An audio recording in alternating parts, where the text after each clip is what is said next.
Bueno, el libro es una serie de 13 episodios, por decirlo de alguna manera, en las que se van explicando diferentes tópicos, temas, problemas que han existido en Estados Unidos ya durante décadas, pero que realmente llevan a culminarse en los sucesos del 6 de enero con el asalto al Capitolio, y que explica un poco cómo llegamos a esa situación, ¿no? Muchísima gente, cuando yo volví a España después de más de 20 años fuera, me decían cómo es posible que Trump haya llegado a ser presidente de Estados Unidos. Y el libro un poco trata de explicar desde nuestra perspectiva como españoles cómo son las cosas en Estados Unidos en temas que pueden ir desde inmigración, control de armas, desigualdades raciales y de justicia, en la economía que empezaba también a caerse, el tema del cambio climático, cómo todas estas cosas llegaron a que la gente, cuando llegó un candidato demagogo, populista, que ofrecía soluciones a gente que se veía muy desesperada, decidieron seguirlo, y como durante 4 años ese discurso se fue exaltando y subiendo de tono hasta llegar a esa insurrección que de alguna manera nos dice que la democracia más importante del mundo, la más admirada, la que parece más sólida, en realidad, en vez de ser roca, es simplemente cristal, porque estuvo a punto de hacerse añicos, ¿no? Y que si eso pasa en Estados Unidos, puede pasar en cualquier parte.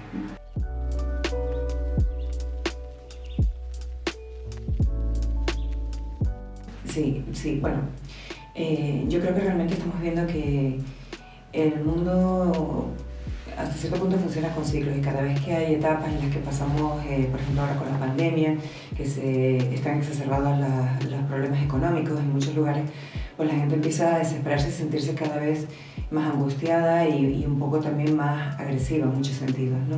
Y es producto en su mayor parte de la desesperación.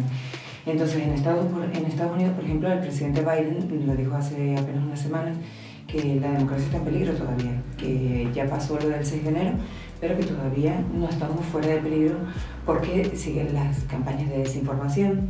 El presidente Trump hasta ayer mismo estaba diciendo en mítines que le robaron las elecciones, continúa con su teoría, y hay gente que lo sigue.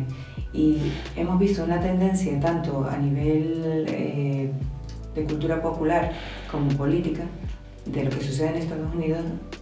Se extrapola en muchos países, en Europa lo hemos visto, en Latinoamérica lo hemos visto, en España hemos visto cómo esa política de insultar, de no poder llegar a compromisos, si no estás conmigo, estás contra mí, se ha puesto mucho de moda, ¿no? Y lo vemos en las redes sociales, en la forma que la gente se expresa, que hemos subido, como dije antes, nos estamos saliendo de tono, y eso no es positivo en una democracia, porque tenemos que llegar a compromisos si queremos, porque nadie va a opinar igual unos que otros. Entonces, lo dijo Biden el otro día, todavía estamos en peligro, lo dijo Kathleen Kennedy, que fue la madrina también de la presentación de mi libro. Tenemos que estar más vigilantes ahora que nunca, porque algo que nosotros pensamos que está garantizado realmente está pasando por una etapa muy, muy difícil.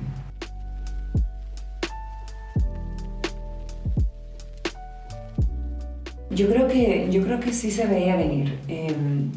Es complicado para nosotros en España entenderlo, porque muchas veces pensamos que siendo culturas occidentales somos muy parecidas, y lo somos, pero también tenemos muchas cosas que son muy diferentes, ¿no? Entonces, entendiendo cómo funciona el sistema de salud sanitario, cómo funcionan muchas cosas en Estados Unidos, te das cuenta de que la brecha se ha ido abriendo muchísimo entre la gente que vive bien y la gente que vive mal. Entonces, sí es verdad que durante los 8 años del presidente Obama, los primeros 4 años pudo relativamente gobernar, y en los últimos 4 años no pudo porque no tenía la mayoría ni en el Congreso ni en el Senado. Entonces tuvo que, en su mayor parte, hacer cosas por decreto, y los decretos los puede anular el presidente que viene a continuación. Entonces era una política muy transitoria la que tuvo que hacer en ese momento. Y muchas cosas quedaron fuera del tintero, y mucha gente con la revolución digital, con las nuevas tecnologías, que trabajaban, por ejemplo, en fábricas, gente que no tenía preparación ni estudios, se quedaron sin trabajo, cerraron muchas fábricas. Toda esta gente de alguna manera empezó a sentir que el Partido Demócrata, que es un partido hasta cierto punto más intelectual, hablaba de ser el partido de todos, pero dejaba fuera a todas aquellas personas sin preparación. Cuando Donald Trump empezó su campaña, se hizo pasar realmente por uno más del pueblo, saben perfectamente que no es, pero dio visibilidad a toda esta gente, a todos estos trabajadores, a todos estos granjeros, de los que nadie se ocupaba, durante mucho tiempo y empezó a decirles vamos a hacer América grande otra vez, vamos a enfocarnos primero en América porque el otro partido se está enfocando tanto a nivel internacional que se está olvidando de todos ustedes, y empezó a darle voz a toda esa gente que estaba frustrada. Entonces realmente sí podemos ver por qué se fue alimentando y se fue creciendo ese partido bajo la dirección de Trump, con ideas muy populistas y muy ombliguistas, pero que la gente quería escuchar. Entonces sí se va viendo durante este tiempo, y el libro abarca décadas anteriores, se enfoca en la campaña electoral, se enfoca en los 4 años de Trump y cómo fue posible, ¿no? Lo que te comentaba antes. Entonces yo lo vi venir, sí. Como española me costó creer el día que fueron las elecciones que Trump iba a ser presidente de Estados Unidos. No ganó el voto popular, ganó el voto electoral de los colegios electorales, pero quiere decir que el país estaba tan polarizado, tan dividido, que realmente muchísima gente votó por él, y esa gente siguió apoyándolo durante esos 4 años y es la gente que lo sigue apoyando hoy en día. Es decir, que todavía tiene muchísimo apoyo. El presidente trabaja, el expresidente, que nosotros allí en Estados Unidos eres presidente toda la vida, nunca eres expresidente. El expresidente para nosotros no sigue trabajando desde las sombras, y el año que viene es un año muy importante en Estados Unidos a nivel político porque hay elecciones de medio término y es muy posible que el presidente Biden pierda la mayoría en las cámaras, en ambas cámaras o al menos en una de ellas, y esté en la misma situación de Obama los últimos 4 años, en las que realmente no puede gobernar porque no tiene respaldo en el Congreso.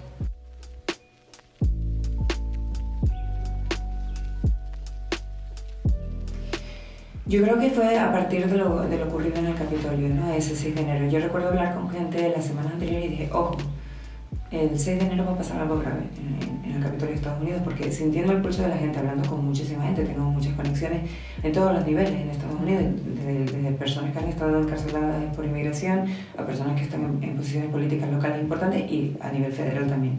Y sintiendo un poco la tensión y el pulso, yo predije, incluso en el periódico lo comenté, dije vamos a estar atentos porque algo va a pasar, y pasó. Superó lo que yo pensé que iba a pasar en muchos sentidos, y menos mal que se pudo controlar hasta cierto punto en ese momento, si no hubiéramos visto por un golpe de Estado, ¿no? Y esa gente que participó en la insurrección del Capitolio es gente que realmente piensa, que están convencidos que estaban defendiendo el país, porque te digo, las campañas de desinformación hacen gigantescas, ¿no? Y ellos realmente creen que son patriotas. Entonces digo, yo creo que la gente empezó a preguntarme, ¿por qué es posible? ¿Por qué esto pasa, no? ¿Cómo es posible? ¿Cómo es posible que esté ocurriendo todo esto? Y entonces decidí que a lo mejor podría escribir este libro juntando un poco, recopilando artículos que he escrito para el periódico los últimos 4 años, experiencia propia mía en Estados Unidos, entrevistas que he hecho durante estos años y anteriormente, incluyó algo de la entrevista de Barack Obama, en fin. Y decidí pues eso, utilizar este libro un poco como medio para expresar, para intentar de una forma un poco no complicada, que la gente entienda cómo es posible, ¿no? Y advertir que todavía estamos en peligro.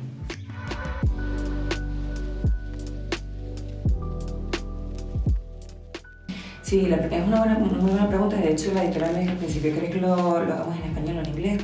Y yo les dije, yo creo que este libro está destinado más bien a personas que no viven en Estados Unidos, que han vivido, que conocen un poco, pero sobre todo para intentar explicar las diferencias, conociendo ambos lados, por qué las cosas suceden en Estados Unidos como suceden, ¿no? Yo creo que en Estados Unidos en inglés se podría hacer, se puede vender en inglés, pero realmente ellos conocen muy bien cómo son las cosas, para ellos no sería nada nuevo, supongo. Yo creo que está más bien destinado a gente que no vive en Estados Unidos y que quiere entender cómo funcionan las cosas en Estados Unidos. Por eso está en español. El libro está de venta, se vende en España, en México, en Colombia, en Argentina, en Latinoamérica en general, y también en Estados Unidos en español. Más adelante decidiremos si merece la pena en inglés o no, pero yo creo que donde había ese hueco y ese vacío era para la gente que no vive en Estados Unidos, no al revés.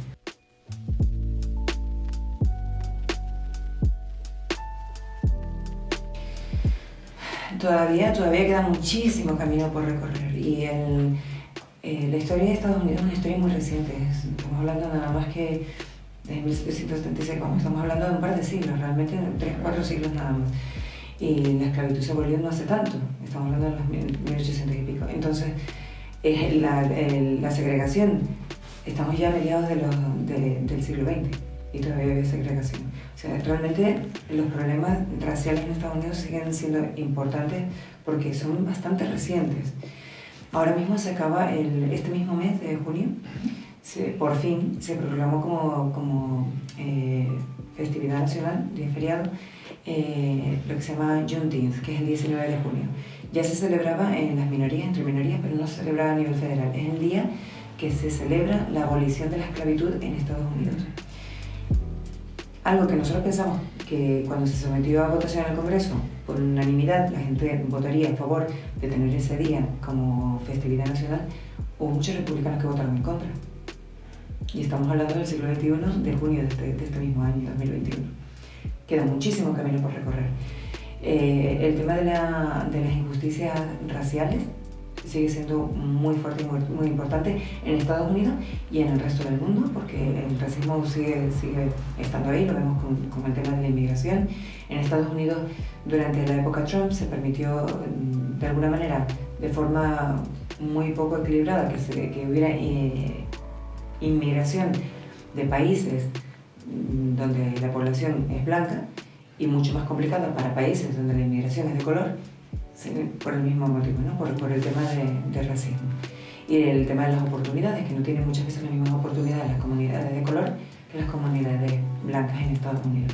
Es un problema actual, sigue ocurriendo, sigue siendo noticia, desgraciadamente, y ahora con el tema del coronavirus, pues el racismo contra los asiáticos, que siempre ha existido en Estados Unidos, pues se ha convertido en un problema de asaltos, de ataques por el virus de China, como lo llamó el presidente Trump. Y eso ha hecho que se han dado muchos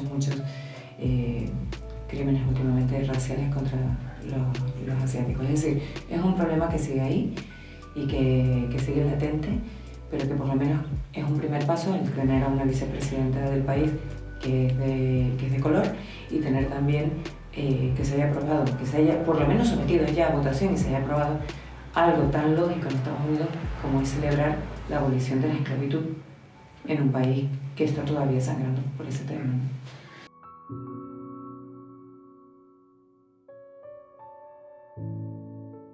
Creo que todavía hay mucho por decidir en Estados Unidos. Vamos a ver qué es lo que ocurre en las elecciones del próximo año y si el presidente Biden es capaz de llegar al compromiso que dijo que podría llegar para poder tener un diálogo otra vez dentro del Capitolio de Estados Unidos, que ahora mismo no se está dando. Todo lo que propone un partido, sea lo que sea, el partido de la oposición lo tira por tierra, ¿no? Eso lo vemos en Estados Unidos y lo vemos en cualquier país. Así no se puede ni gobernar ni salir adelante. Entonces, ¿qué puede pasar? No lo sé. Todavía hay mucho que decidir. Las elecciones del 2022 en Estados Unidos nos van a dar una buena pista de qué es lo que va a pasar, pero ahora mismo es muy factible que en 2024 volvamos a tener a Trump o a un Trump en el poder.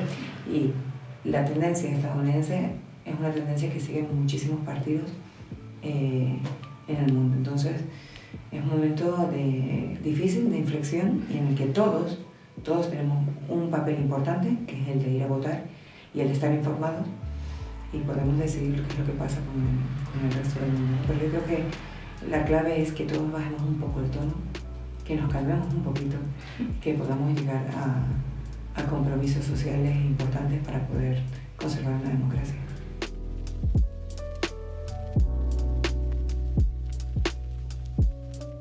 Sí, en primer lugar, bueno, estoy muy agradecida con la editorial, con Hispanic American College, que es la editorial que enseguida decidió que el libro tenía mucha relevancia y que inmediatamente lo quisieron publicar.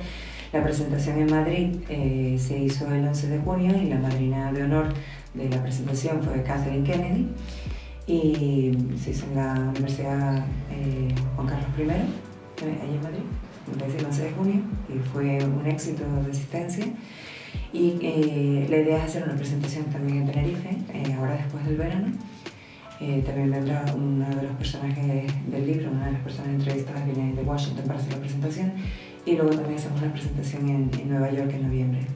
Estoy agradecidísima también con Vicente Vallés, que es un periodista importante, respetado en España, y que hizo el prólogo del libro. Es una persona que conoce muy bien el tema electoral estadounidense, lo ha cubrido desde la década de los 90, y se leyó el manuscrito cuando se lo presentó a la editorial y decidió hacer el prólogo del libro. Creo que es un prólogo brillante y ahí está, ¿no? Entonces,